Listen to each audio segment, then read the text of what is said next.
Hello बच्चों, अब हम नया चैप्टर पढ़ेंगे। इस चैप्टर में हम पढ़ेंगे स्वयं को समझना किशोरावस्था में, यानी अंडरस्टैंडिंग वन सेल्फ एडोलेसेंस। इसमें हम सबसे पहले पढ़ेंगे स्वयं को समझने के लिए मुझ में मैं कौन बनाता है, स्वयं का विकास एवं विशेषताएं, पहचान पर प्रभाव, स्वबोध का विकास हम कैसे करते हैं। तो बच्चों ये चैप्टर स्टार्ट करते हैं। तो इस चैप्टर में सबसे पहले हम पढ़ेंगे कि स्व क्या चीज़ है, पहचान क्या होती है, व्यक्तित्व क्या होती है। सबसे पहले बच्चों देखो, हम ये बात जानते हैं कि हम काफ़ी हद तक अपने माता पिता, भाई बहन या किसी रिश्तेदार से या मित्र से मिलते जुलते हैं। हमारी काफ़ी आदतें मिलती जुलती हैं, या हो सकता है कि हमारी बनावट, रंग, रूप वगैरह मिलता है। लेकिन इतनी समानताएं होने के बावजूद भी हमारी एक अलग पहचान है, यानी हम एक किसी अलग ग्रुप में हैं। तो ये जो असमानता है, यानी हमारी अलग जो चीज़ें हैं, वो हमें एक दूसरे से अलग करती हैं, हमें दूसरे व्यक्ति से अलग बनाती है। ठीक है, तो दूसरे से अलग होने की जो अनुभूति है वो ही हम में स्वयं का एहसास जगाती है, यानी मैं होने की अनुभूति जो होती है वो किसी और से अलग है, वो एक एहसास है। ओके, तो इस चैप्टर में सबसे पहले हम पढ़ेंगे परिभाषा, स्वयं की परिभाषा। अब नीचे हाइलाइटेड जो दिए हुए हैं परिभाषाएं, हम इनको समझते हैं। स्व का मतलब क्या है? स्व यानी सेल्फ को व्यक्ति के विशिष्ट चरित्र या व्यवहार के रूप में परिभाषित किया जाता है। पहचान क्या है? आइडेंटिटी।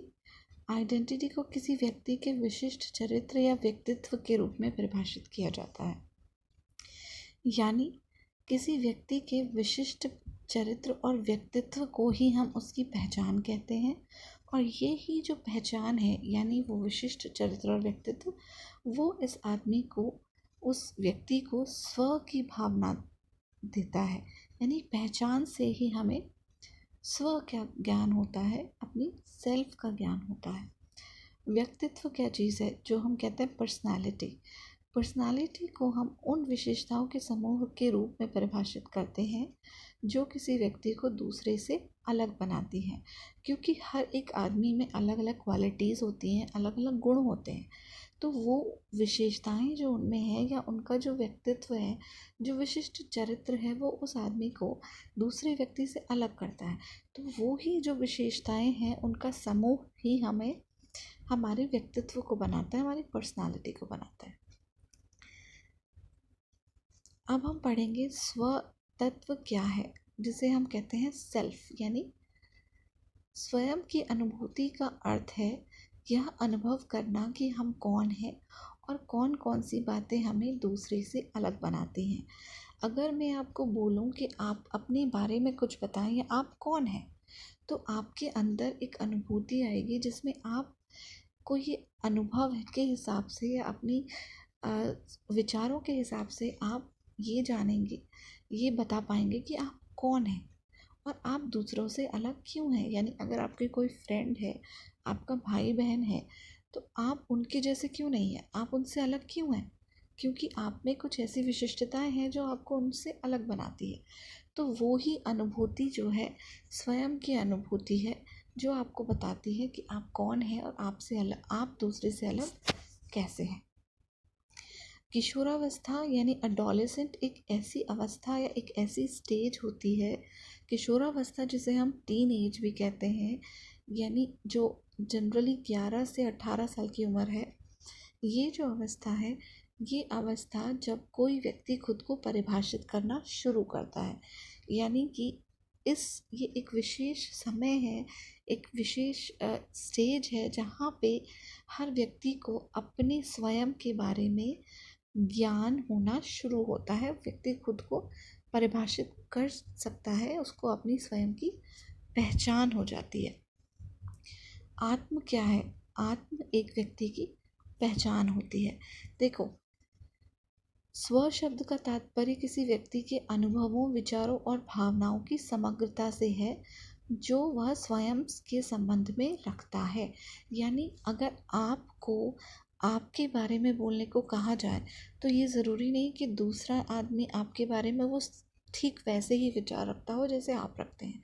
तो आपकी जो अपने स्वयं के लिए अनुभव, विचार और भावनाएं हैं, उन सब की जो समग्रता है वो ही आपके स्व का निर्माण करती हैं। तो हम अपने बारे में जो विचार रखते हैं वो ही वास्तव में हमारी स्वयं की धारणा है। जैसे आप उदाहरण के लिए यहाँ पे पिक्चर में देख सकते हैं, यहाँ पे 5 लोग हैं और पांचों जो है वो अपने बारे में अलग अलग तरीके के विचार रखते हैं। कोई ये इस विचार को शारीरिक रूप से जोड़ता है, कि कोई इसको खेल कूद के उसमें जोड़ता है, कोई उसको अपनी इंटेलिजेंस या बुद्धि के हिसाब से जोड़ता है ना। तो ये अलग अलग प्रकार की व्यक्ति की अलग अलग सोच अपने स्वयं के बारे में होती है, और वही हमारे लिए हमारी स्वयं की यानी सेल्फ की आइडेंटिटी करवाती है, यानी हमारी पहचान हमें दिलाती है। अब हम देखेंगे कि आमतौर पर स्वयं को निम्नलिखित आयामों में वर्णित किया जाता है। यानी आप स्वयं को किन किन तरीकों से देखते हैं। अगर आप देखेंगे तो मैंने यहाँ पे हाईलाइट भी किया हुआ है और लिखा हुआ है, इसलिए लिखा है ताकि आप इसे आसानी से समझ सकें। तो अगर आप यहाँ पे देखें, मैंने लिखा आम भाषा। आम भाषा से हमें ये समझ में आ जाएंगे कि क्या क्या व्यक्तित्व आयाम है। सबसे पहले हमें ये जानना है कि कौन कौन से आयाम हैं जो आपके स्वयं को निर्धारित करते हैं। तो ये 2 प्रकार के आयाम हैं। एक है व्यक्तिगत आयाम यानी फिजिकल डायमेंशन, दूसरा है सामाजिक आयाम यानी सोशल डायमेंशन। व्यक्तिगत आयाम में आम भाषा है, यानी 4 पॉइंट्स आएंगे। आ, म, भा, शा। आ से आध्यात्मिक आयाम, मौ से मानसिक आयाम, भा से भावनात्मक आयाम और शा से शारीरिक आयाम। तो अगर हम इन्हें एक एक करके पढ़ें तो आप समझ जाएंगे कि ये क्या क्या आयाम है। आध्यात्मिक आयाम जो है व्यक्ति की भीतरी ऊर्जा से है संबंध, और इसे हम आध्यात्मिकता भी कहते हैं, यानी आपके अंदर की आवाज़ जो आपको बताती है कि आप क्या हैं। क्योंकि हम अपनी अंतरात्मा जिसे हम कहते हैं, हम जानते हैं कि हम अच्छी तरीके से अपने आप को पहचानते हैं कि हमारा व्यवहार कैसा है, हमारी पर्सनालिटी कैसी है, हम किस तरीके के व्यक्ति हैं। तो वो एक आध्यात्मिक आयाम है। दूसरा आता है आपका मानसिक आयाम। मानसिक आयाम से मतलब हमारी बुद्धि, विचार, धारणाओं और इच्छा आदि से है। यानी मानसिक आयाम के तौर पर अगर हम अपने स्वयं को परिभाषित करें तो हम कहेंगे कि मैं ज़्यादा होशियार हूँ, मैं कम होशियार हूँ, या मैं पढ़ने में बहुत अच्छी हूँ, या मैं सोचने में बहुत अच्छी हूँ, मुझे बहुत अच्छे आइडियाज़ आते हैं, मेरी सोच ऐसी है। तो ये सारी चीज़ें हमारे मानसिक आयाम में आते हैं। भावनात्मक आयाम। भावनात्मक आयाम से मतलब है प्रेम, ईर्ष्या, क्रोध, भय और घृणा। यानी जो आपकी भावनाओं से संबंधित है। उसके बाद आता है शारीरिक आयाम जो आपकी कद काठी, आपकी क्षमता, आपकी कौशल को परिभाषित करती है। तो अगर आप इसको समझें कि व्यक्तिगत आयाम क्या है, तो अगर किसी व्यक्ति को हम ये बोलें कि आप अपने स्वयं के बारे में हमें बताइए, आपकी क्या पहचान है, who are you, what is your identity, अगर हम ये क्वेश्चन पूछें तो आदमी अलग अलग तरीके से सोचता है। हो सकता है कोई अपने शारीरिक आयाम के बारे में बोले कि मैं लंबी हूँ, मैं छोटी हूँ, या मैं ये कर सकती हूँ, मैं ये इस खेल में बेहतर हूँ, है ना। यानी वो उसे शारीरिक आयाम के बारे में भी सोच सकता है, और यही कोई दूसरा व्यक्ति उसके बारे में दूसरा विचार भी रख सकता है। तो ये आपको उसकी पहचान दिलाती है। जैसे फॉर एग्ज़ाम्पल अगर हम किसी व्यक्ति को जानते हैं तो हम उस व्यक्ति के बारे में कुछ ऐसे सोचते हैं कि वो जो छोटी है, वो जो लंबी है, वो जो बहुत गुस्सा करती है, वो जो बहुत ज़्यादा पूजा पाठ करती है, बहुत आध्यात्मिक है, या वो जो बहुत ज़्यादा इंटेलिजेंट है, हम इस तरीके से जानते हैं। लेकिन हर किसी की जो विचार है वो हर किसी के लिए अलग अलग होते हैं। तो वो आपको उसकी पहचान दिलाते हैं कि उस व्यक्ति में कोई विशेष गुण है जो उसकी पहचान है। तो ये अगर आप ऊपर वाली फ़ोटो में देखेंगे तो वो जो पांचों व्यक्ति अपने बारे में अलग अलग आयाम रखते हैं। आयाम उनके जो अपने बारे में, स्वयं के बारे में उन्होंने जो भी परिभाषित किया है अपना, वो जो सोचते हैं, जो उन्होंने लिखा हुआ है, वो उन्होंने अलग अलग आयाम से लिखा हुआ है। जैसे कि अगर आप देखेंगे बाईं तरफ से, तो व्यक्ति ने लिखा है कि मैं पढ़ाई में काफ़ी तेज़ हूँ, यानी कि उसने अपने मानसिक आयाम के बारे में सोचा है, यानी वो एक अलग तरीके से सोचता है अपने बारे में। वहीं उसके बगल में जो लड़की है उसने लिखा है मेरे सबसे मधुर संबंध हैं। उसने अपने आप को ऐसे डिस्क्राइब किया है, यानी उसने अपने भावनात्मक आयाम का वर्णन किया है। तो ये जो है वो व्यक्तिगत आयाम के अंतर्गत आते हैं। अगर हम सामाजिक आयाम की बात करें तो सामाजिक आयाम हमारे तब विकसित होते हैं जब हम दूसरों के संपर्क में आते हैं। यानी देखिए, जब छोटे बच्चे होते हैं उनको सामाजिक आयाम या सामाजिक पहचान उतनी नहीं होती है, लेकिन जैसे ही हम दूसरे के संपर्क में आते हैं तो हम काफ़ी चीज़ें दूसरों से सीखते हैं, जैसे सहयोग करना, दूसरों का समर्थन करना और अच्छा व्यवहार करना, ये सारी चीज़ें। और ये जो सामाजिक आयाम है हमारे, हम जैसे जैसे बढ़ते जाते हैं वैसे वैसे इनमें विस्तार होता जाता है। तो यानी स्वयं की समझ और दूसरों के प्रति जागरूकता जो है, ये सामाजिकरण की ही एक प्रमुख विशेषता है। आत्म ऐसा कुछ नहीं है जो आपके साथ पैदा होता है, लेकिन यह वह भाव है जो व्यक्ति स्वयं पैदा करता है और विकसित करता है। यानी आत्म जो है वो आप जब जन्म हुआ तब से नहीं होता, ये हम लोग अपने बारे में खुद ही बनाते हैं। जिस वातावरण में, जिस समाज में हम रहते हैं, उसी समाज के हिसाब से हम अपने आत्म की अनुभूति करते हैं और अपने लिए एक भाव उसी प्रकार से बना लेते हैं। स्वयं को समझने का महत्व क्या है? क्यों ज़रूरी है कि हम स्वयं को समझें? देखिए, हम स्वयं को तभी दूसरों से अलग और विशिष्ट समझेंगे जब हम स्वयं को बेहतर ढंग से समझ पाएंगे। यानी अगर आप अपने आप को बेहतर ढंग से समझते हैं तो आप दूसरों के सामने बेहतर ढंग से उसे प्रेजेंट कर पाएंगे, बेहतर ढंग से आप समझ पाएंगे खुद को, ताकि आप अपने विशिष्ट गुणों को पहचानेंगे अगर, तभी आप जो है अपनी एक पहचान समाज में अपनी रख पाएंगे। स्वयं को बेहतर समझकर व्यक्ति को अपने कौशलों की ओर बेहतर करने के लिए प्रेरित करती है। यानी अगर आप स्वयं को पहचानते हैं कि आप में कौन सा विशिष्ट गुण है, आप अपनी पहचान जानते हैं, तो आप अपने कौशलों को और बेहतर तरीके से विकसित कर सकते हैं। और साथ ही साथ उन क्षेत्रों की पहचान करने में भी हमें स्वयं की पहचान सहायता करती है जहाँ सुधार किए जाने की आवश्यकता होती है।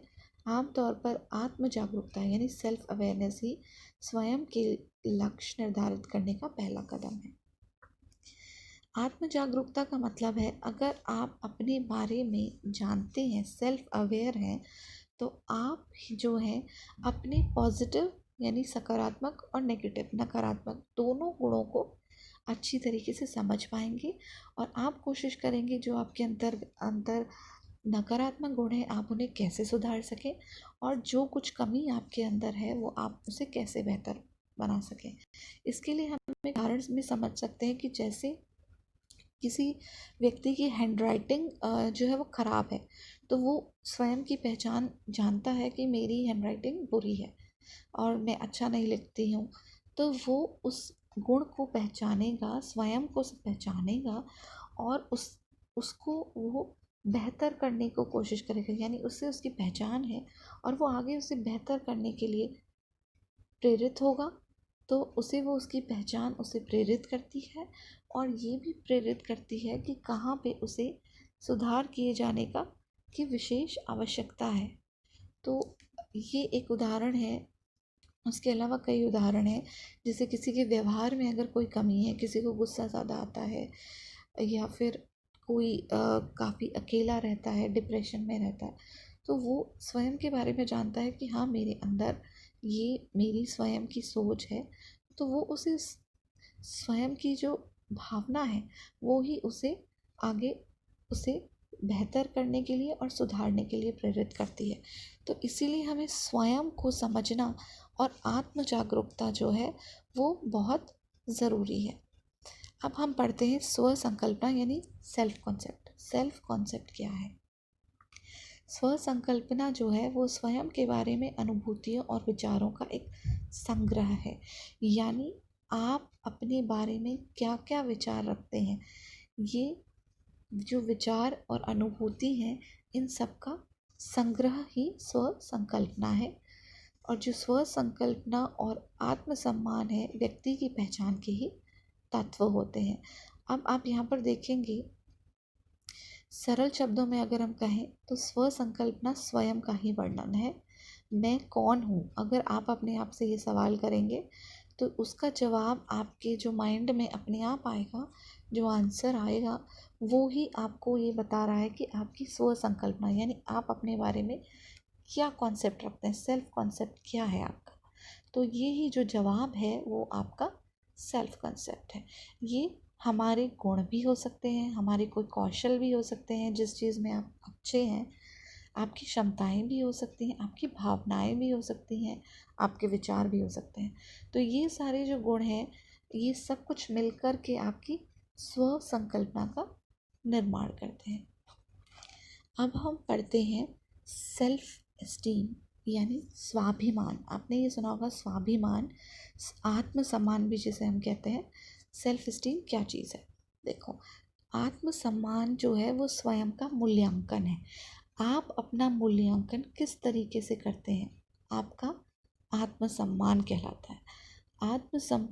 सम्मान एक बहुत ही महत्वपूर्ण पहलू है, क्योंकि व्यक्ति के रूप में हम सदैव अपने मूल्य और मान और अपनी योग्यता के बारे में निर्णय और आकलन करते रहते हैं। व्यक्ति का जो अपने बारे में ही मूल्य निर्णय है वही आत्मसम्मान है। व्यक्ति का आत्मसम्मान काफ़ी हद तक उसके समाज से भी प्रभावित होता है। लोगों का स्वयं के प्रति सकारात्मक और नकारात्मक दृष्टिकोण हो सकता है। यानी जो दृष्टिकोण है, परसेप्शन जो है आपका अपने बारे में वो दो टाइप का हो सकता है, सकारात्मक और नकारात्मक। सकारात्मक यानी पॉजिटिव सेल्फ एस्टीम क्या है? आपके बारे में आप कितनी पॉजिटिव यानी सकारात्मक विचार रखते हैं। और आप अगर अपने बारे में सोचें, अपनी आंखें बंद करें और अपने बारे में सोचें कि मेरे अंदर क्या क्या चीज़ अच्छी है, क्या क्या पॉजिटिव है, तो जो भी आपको आंसर मिलेंगे वो ही आपके पॉजिटिव सेल्फ एस्टीम है। और नेगेटिव सेल्फ एस्टीम, जब आदमी अपने बारे में नेगेटिव सोच रखता है या ये सोचता है कि वो बेकार है, किसी काम का नहीं है, आप कह सकते हो पेसिमिस्ट यानी निराशावादी होता है। तो सकारात्मक सेल्फ एस्टीम बहुत ही इम्पोर्टेंट है, आपको अपनी एक अच्छी पहचान दिलाने में बहुत ही ज़्यादा हेल्प करती है। एक सकारात्मक दृष्टिकोण वाला या सेल्फ एस्टीम वाला जो व्यक्ति होता है वो हमेशा आशावादी होता है, यानी हमेशा हर चीज़ को अच्छी तरीके से देखता है, अपनी क्षमताओं में विश्वास रखता है कि वो ये जो भी कार्य है वो कर सकता है, स्वयं को एक अच्छे व्यक्ति के रूप में देखता है और इन बातों की चिंता नहीं करता कि दूसरे उसके बारे में क्या सोचते हैं। तो यदि आपके अंदर सकारात्मक आत्मसम्मान है तो आप अपने आप को समाज में बेहतर तरीके से प्रेजेंट कर सकते हैं और दूसरों का भी इस पर बहुत ही ज़रूरी प्रभाव पड़ता है, ताकि जो सामने वाला है वो अगर आप सकारात्मक तरीके से अपने आप को उसके सामने दिखाएंगे तो वो जो सामने वाला है वो भी आपके लिए सकारात्मक सोच रखेगा। और अगर आप नकारात्मक आत्मसम्मान रखेंगे, यानी अगर आप निराशावादी हैं, अपने आप पर भरोसा नहीं रखते, आपको लगता है आप कुछ नहीं हैं, आप निराशावादी हैं, आपसे कोई काम नहीं होगा, आप नहीं, जैसे कोई बच्चा है वो ये सोचे मैं फ़ेल हो जाऊंगा, मैं अच्छा नहीं दिखता हूँ, मुझे ये काम करना नहीं आता, मैं नहीं कर सकता, हमेशा नेगेटिव सोच रखता है, नकारात्मक सोच रखता है, तो वो हमेशा यही सोचता रह जाता है दूसरे उसके बारे में क्या सोचेंगे, दूसरे उसके बारे में क्या कहेंगे। तो ये चीज़ें आदमी को नकारात्मक सेल्फ इस्टीम यानी नकारात्मक आत्मसम्मान देते हैं। तो ये क्या करती है, जो समाज है उसका भी काफ़ी हद तक इस पे प्रभाव पड़ता है। यानी अगर व्यक्ति के समाज वातावरण में आसपास नकारात्मक लोग हैं या फिर वो ऐसी परिस्थितियों के बीच में रहता है, तो वो भी नकारात्मक आत्मसम्मान अपने अंदर डेवलप कर लेता है। तो उससे क्या होता है कि आप जो है अपनी पहचान को दूसरों को नकारात्मक तरीके से दिखाते हैं और उसका असर आपके व्यक्तित्व के साथ साथ दूसरे के ऊपर भी पड़ता है। वो आपके बारे में नकारात्मक सोच रखने लगता है और उससे आपकी स्वयं की पहचान या आत्मसम्मान प्रभावित होता है। तो इसीलिए बच्चों, सकारात्मक आत्मसम्मान बहुत ज़रूरी है और हमेशा अपने बारे में अच्छी सोच रखिए, अच्छा करिए और हमेशा पॉजिटिव रहिए, क्योंकि ये आपके आत्मसम्मान और स्वयं के मूल्यांकन के लिए बहुत ज़रूरी है। अब हम पढ़ते हैं तदात्म्य यानी पहचान जिसे हम कहते हैं। व्हाट इज़ आइडेंटिटी जिसे हम कहते हैं, वो आइडेंटिटी क्या होती है। तो अगर आप पहचान को व्यक्ति की स्वयं की प्रति मानसिक छवि के रूप में परिभाषित किया जाता है, यानी आपकी छवि अपने मन में किस प्रकार की है, ठीक है। तो अगर आप देखें तो व्यक्ति की स्वयं के प्रति मानसिक छवि अर्थात उसकी पहचान में व्यक्तिगत निरंतरता और अन्य लोगों के विशिष्ट होने की भावना शामिल है। पहचान द्वारा व्यक्ति को स्वयं तथा दूसरों की नज़रों में स्वयं को परिभाषित करने में मदद मिलती है। ये जो है पहचान बनाने की प्रक्रिया बच्चों में बाल्यावस्था से ही शुरू हो जाती है और किशोरावस्था के दौरान ये जो है वो अपनी चरम पे होती है। यानी जब आपकी बचपन से लेकर के किशोरावस्था की स्टेज तक आप अपने आप की पहचान विकसित कर लेते हैं। अगर हम पहचान की बात करें तो ये 2 प्रकार की होती हैं, व्यक्तिगत पहचान यानी पर्सनल आइडेंटिटी, सामाजिक पहचान यानी सोशल आइडेंटिटी। व्यक्तिगत पहचान का तात्पर्य उन विशेषताओं से है जो आपके व्यक्तित्व को बनाती हैं, जो दूसरे शब्दों में कहें तो आपकी व्यक्तिगत पहचान है, आपके गुण है ना, आपकी विशेषताएं, आपकी योग्यताएं। अगर हम उदाहरण के लिए बात करें तो एक व्यक्ति स्वयं को स्वस्थ व सुंदर बनाने के लिए जिम जाता है, अच्छे स्वास्थ्य के लिए संतुलित भोजन लेता है, वो ये सब अपनी व्यक्तिगत पहचान बनाने के लिए कर रहा है। दूसरा अगर हम देखें सामाजिक पहचान, तो इसका हम उदाहरण लेते हैं जैसे स्वयं को व्यक्ति भारतीय मानने के साथ साथ सांस्कृतिक स्तर पर बंगाली, पंजाबी अथवा राजपूत मानता हो। यानी अगर आपको समाज में अपनी पहचान बतानी है तो आप इंडियन होने के साथ साथ ये बोलते हैं, for example south Indian, north Indian, हम पंजाब से हैं, हम हिमाचल से हैं, हम दिल्ली से हैं। यानी आप अपनी संस्कृति को, क्षेत्र को भी उसके साथ जोड़ दे रहे हैं सामाजिक पहचान दिखाने के लिए, ताकि लोगों को आपकी इसके बारे में पहचान पता चले। अच्छा, वो बंगाली है, वो पंजाबी है, तो ये एक तरीके से आपकी सामाजिक पहचान दिलाने में मदद करती है, जो आपको किसी से अलग बनाती है। यानी अगर कोई पंजाबी है, अगर कोई बंगाली है, तो आप उसके बारे में इस तरीके से पहचान रखते हैं, वो बंगाली है और वो पंजाबी है। तो ये एक समाज में आपको पहचान दिला रहा है। दूसरा जो व्यक्तिगत पहचान थी वो आपके बाहरी रूप और आपकी आदतों और शारीरिक बनावट को लेकर हो सकती है, और आदमी इसे पहचान को स्वीकार करते हैं और उसमें व्यक्ति जो है वो सुधार लाने की कोशिश भी करते हैं। जिस तरीके से मैंने आपको बताया, अगर कोई मोटा है तो वो अपनी व्यक्तिगत पहचान बनाने के लिए कि नहीं मुझे पतला होना है, वो जिम जाएगा। कोई जो है वो सपोज़ कोई एग्जांपल कोई हम लोग काफ़ी ऐसा करते हैं कि अपनी व्यक्तिगत पहचान बनाने के लिए कुछ अलग करने की कोशिश करते हैं ताकि हम किसी दूसरे से बिल्कुल अलग लगें।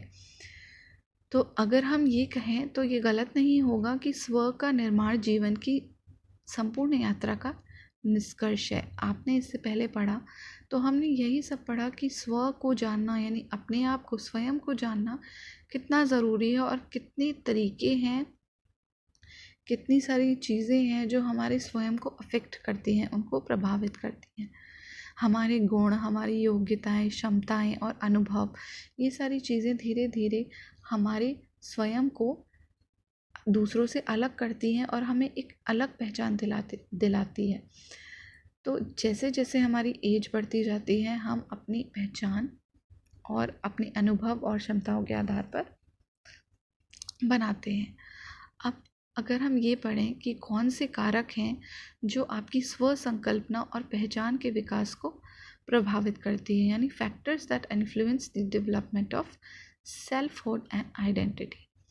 तो ये कारण बच्चों अगर हम ध्यान से पढ़ें तो सबसे पहले अगर आप देखें तो मैं आपको एक इसका की पॉइंट बताती हूँ ताकि आपको ये ध्यान में रहे। सबसे पहले हम पढ़ते हैं इसमें संस्कृति, स से संस्कृति, यानी हमारी संस्कृति भी हमें पहचान दिलाने में, स्व संकल्पना में बहुत हेल्प करती है। ठीक है, तो इसके आगे इसका उदाहरण दिया हुआ है, आप उसे पढ़ सकते हैं। तो जैसे भारतीय संस्कृति अलग है पाश्चात्य संस्कृति से। अगर आप देखें इंडिया में अलग है, फॉरेन में अलग है। तो जिस संस्कृति में कोई बच्चा रहता है वो उसकी अलग पहचान दिलाती है। स से संस्कृति, मी से मित्र समूह यानी पीयर ग्रुप। मित्र समूह का मतलब है जो हमारे फ्रेंड्स हैं, हमारे जितने भी फ्रेंड सर्किल है, आपके दोस्त वगैरह हैं, हम उनको देखकर काफ़ी कुछ सीखते हैं, उनके साथ रहकर काफ़ी कुछ सीखते हैं और वो हमारे दृष्टिकोण को बहुत प्रभावित करते हैं हमारे लिए, हमारी स्वयं की पहचान बनाने में। और उनके द्वारा जो सम्मान हमें दिया जाएगा, जैसे आपकी फ्रेंड कहती है यार कि इन कपड़ों में अब तुम बहुत अच्छी लग रही हो, या फिर ये तुम जब ऐसे बात करती हो तो बहुत अच्छा लगता है, तुम बहुत इंटेलिजेंट हो। तो ये सब हमें हमें उनसे ये सीख मिल रही है, हम उनसे ये चीज़ सीखते हैं और हम लोग जब वो चीज़ें सुनते हैं तो हम अपने लिए दृष्टिकोण बनाते हैं कि हाँ, वो मुझसे कहती है मैं इंटेलिजेंट हूँ तो इसका मतलब मैं इंटेलिजेंट हूँ, मैं अच्छी दिखती हूँ, या मैं इस काम को बेहतर कर सकती हूँ। तो यानी हम अपने लिए दृष्टिकोण जो बनाते हैं वो हमारे मित्र समूह में उनकी सम्मान और स्वीकार्यता में जो वो हमें देते हैं, वो हमारी स्वयं के प्रति दृष्टिकोण को प्रभावित करती है। तो हमने अभी पढ़ा स से संस्कृति, मी से मित्र समूह। इसके बाद हम पढ़ेंगे शिक्षा। शिक्षा यानी अगर हमने अनुभवी लोगों के साथ रहकर हमें उचित मार्गदर्शन मिलता है, हम सामाजिक संपर्क में आते हैं, जहाँ हम व्यक्ति विशेष के साथ मिलते हैं, जैसे समाज में हम रहते हैं, अगर हम पढ़े लिखे अच्छे बड़े लोगों के साथ रहेंगे तो हम उनकी जैसा सीखते हैं, वो हमारी जो विकास है उसको सकारात्मक तरीके से प्रभावित करते हैं और हमारी स्व अवधारणा बनाने में बहुत सहायक होते हैं, बहुत हेल्प करते हैं। तीसरा हमने पढ़ा आ। अब हम पढ़ेंगे आ से हो गया आयु, यानी जैसे जैसे ये एक जीवन भर चलने वाली प्रक्रिया है, तो जैसे जैसे हम बड़े होते जाते हैं हमारी स्वयं की जो संकल्पना है वो भी विकसित होती जाती है। इसके बाद हम पढ़ेंगे मीडिया। मीडिया क्या है? मीडिया भी हमारे स्वयं के व्यक्तित्व के विकास में बहुत हेल्प करता है। अगर हम इसका एग्जाम्पल लें तो हम देखते हैं, अगर हम टीवी पे देखते हैं कोई चीज़ आ रही है तो हम देखते हैं कि हाँ, फॉर एग्जांपल हम ले लें, अगर कोई ऐड आ रहा है तो हम उस ऐड को लेके कोई ना इस तरीके से प्रभावित हो जाते हैं कि हम कोशिश करते हैं कि हम ऐसा ही करें, या फिर हम किसी सेलिब्रिटी को, किसी हीरो हीरोइन को देख के सोचते हैं कि अच्छा हमें भी ऐसा पहनना है या हमें ऐसा बनना है। हमारा कोई आइडल होता है जिसको हम फॉलो करते हैं। तो वो सारी चीज़ों में जो मीडिया है, चाहे सोशल मीडिया, टीवी, न्यूज़पेपर, सब कोई जो है हमारी पहचान में या फिर हमारी स्व संकल्पना में को प्रभावित करते हैं। उसके बाद हम पढ़ेंगे लिंग, यानी ली से लिंग, यानी अगर हम देखेंगे तो कई सारे रिसर्चेज हुई हैं, अध्ययन हुए हैं जिनमें ये देखा है कि 12 वर्ष की आयु के बाद से लड़कों की अपेक्षा लड़कियों की संकल्पना थोड़ी निम्न स्तर की होती है। यानी लड़के जो हैं वो अपनी स्वयं की संकल्पना ज़्यादा जल्दी और अच्छे तरीके से करते हैं, जबकि लड़कियां थोड़ा लेट करती हैं और थोड़ा निम्न स्तर की होती हैं उनकी जो स्व संकल्पना है। तो अगर हम इसे याद करना चाहें समझने के लिए तो आपको ये पॉइंट्स याद रखने हैं। समीक्षा, आ मिली, यानी समीक्षा नाम की एक लड़की है जो आपको आ मिली। ओके, अगर आपको स्व संकल्पना और पहचान के विकास को प्रभावित करने वाले कारक पूछे जाएं तो आपको ये याद रखना है कि ये कारक से तो समीक्षा आ मिली। यानी स से संस्कृति, मी से मित्र समूह, इच्छा से शिक्षा, आ से आयु, मी से मीडिया और ली से लिंग। तो समीक्षा आमिली पॉइंट आपको फिंगर में समीक्षा आमिली, ये 6 पॉइंट्स आपको याद हो जाएंगे। स्वयं को प्रभावित करने वाले तो ये पॉइंट्स आपको याद हो जाएंगे कि अगर आप क्वेश्चन एग्ज़ाम में आए या आपसे कोई पूछे कि आपकी पहचान को प्रभावित करने वाले कारक कौन से हैं, तो आप ये ध्यान में रखना कि अच्छा मेरी पहचान बनाने वाले कारकों से समीक्षा आ मिली, यानी संस्कृति, में मित्र समूह, इच्छा शिक्षा, आयु, मी से मीडिया, ली से लिंग, समीक्षा आ मिली। तो इस तरीके से आपको याद भी हो जाएगा और आपको समझ में भी आ जाएगा कि आपको इसके अंदर क्या लिखना है, कौन से उदाहरण लिखने हैं। जब भी आपको कोई क्वेश्चन पूछा जाता है तो हमेशा कोशिश करिए कि आप उसे किसी उदाहरण के साथ समझाने की कोशिश करें, क्योंकि उदाहरण से आपको भी समझ में आ जाएगा कि आप क्या समझाना चाह रहे हैं और जो दूसरा उस क्वेश्चन के आंसर को पढ़ेगा उसको भी समझ में आ जाएगा कि आप उसको किस तरीके से बताना चाह रहे हैं, किस तरीके से लिखना चाह रहे हैं। हमेशा आप कोई भी चीज़ पढ़ते हो तो उसे किसी ना किसी चीज़ से लिंक करने की कोशिश किया करो ताकि वो चीज़ आपको याद रहे। और जैसे मैंने इसमें समीक्षा मिली को लिंक कर दिया, इसी तरीके से आप किसी और चीज़ के साथ उसे जोड़ के लिंक करके बना सकते हैं। कोई उदाहरण आप जोड़ लो या कोई अपनी डे टू डे एक्टिविटी आप जोड़ लो, है ना। तो ये सब करके आप बना सकते हो। तो बच्चों ये चैप्टर अब हम यहीं पे ख़त्म करते हैं और इसके बाद हम इस चैप्टर के अगले जो पार्ट है वो शुरू करेंगे। इसके बाद नेक्स्ट चैप्टर में मिलेंगे। ओके बच्चों, इस चैप्टर को अच्छे से समझ लो और क्वेश्चन आंसर्स भी अच्छे से समझ लो। ओके बच्चों।